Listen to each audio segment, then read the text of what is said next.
je suis sur le mensuel. À très vite. Alors c'est vrai que ce sont des spectacles hybrides qui sont le fruit de toutes les disciplines qui m'ont traversé, qui sont restés ancrés en moi. La musique bien sûr d'abord, la danse, ce sont des spectacles très chorégraphiés, avec cette particularité du sans parole. Mais les personnages parlent dans un borborigme, ce qu'on appelle, ou un gromelot, c'est-à-dire c'est une imitation du langage qui a des vertus comiques, faut dire. Et c'est vrai que ceux qui connaissent mes précédents spectacles viennent voir cette forme particulière qui est la mienne, mais ceux qui ne connaissent pas sont surpris. Au début, se demandent comment ça va tenir.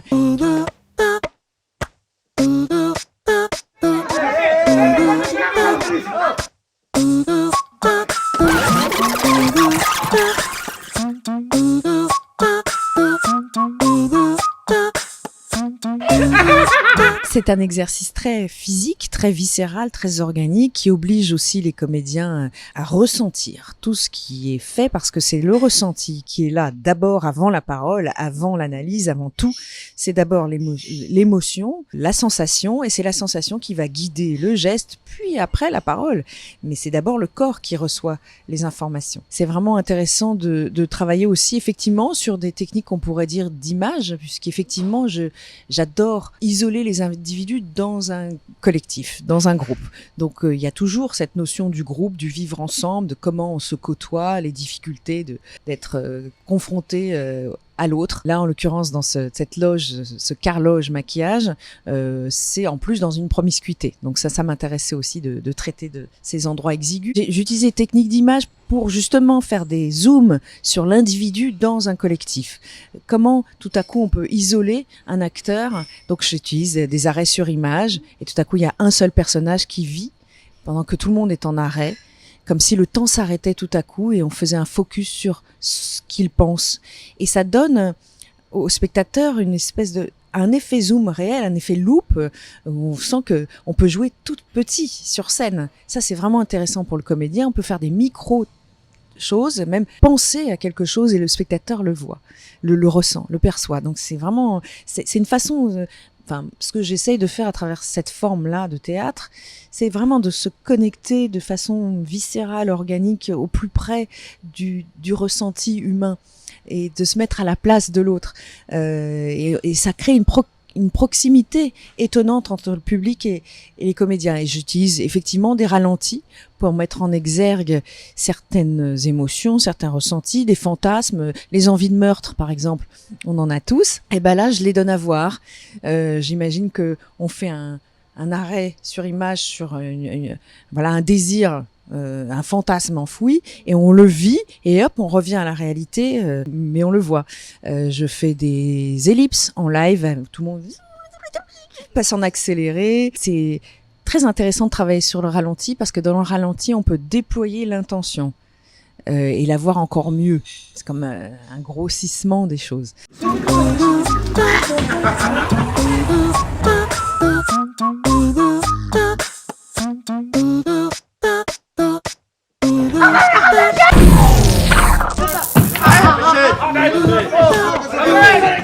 C'est une proposition, alors elle est un peu, je sais pas si audacieux est le terme parce qu'il y a beaucoup d'audace sur les scènes françaises, mais j'essaye de proposer une façon de raconter des histoires, mais je raconte des histoires, c'est pas abstrait, c'est pas élitiste, c'est accessible. Les enfants sont très sensibles à cette forme. Alors il y a la forme comique qui est là toujours, mais il y a aussi du tragique parce que je trouve que les choses sont toujours mêlées.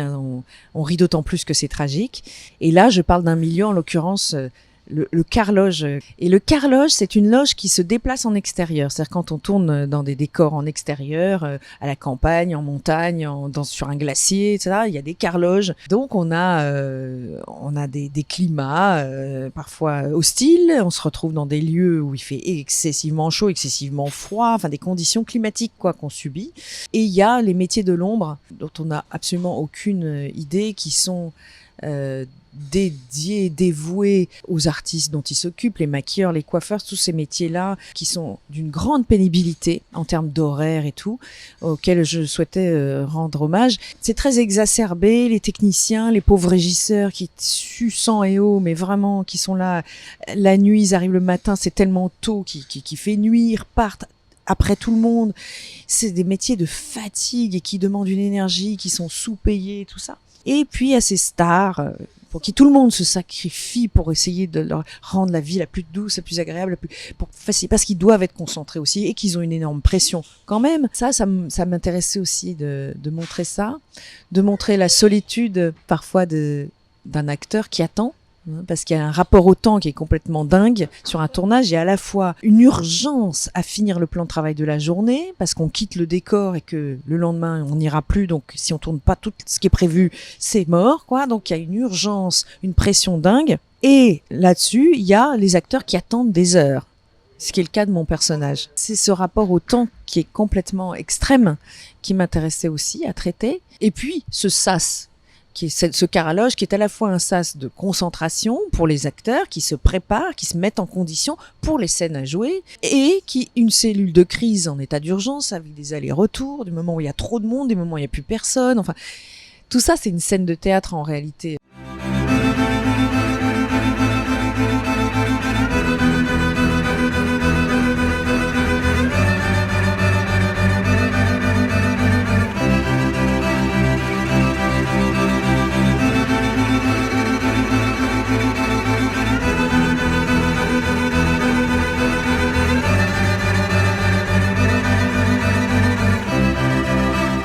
Move-In, c'est un festival nouveau, donc sa première édition. Et là, moi, je vais être présidente du jury et j'ai hâte de découvrir ces films. Ce sont des films courts, mais qui traitent de la danse ou qui montrent la danse.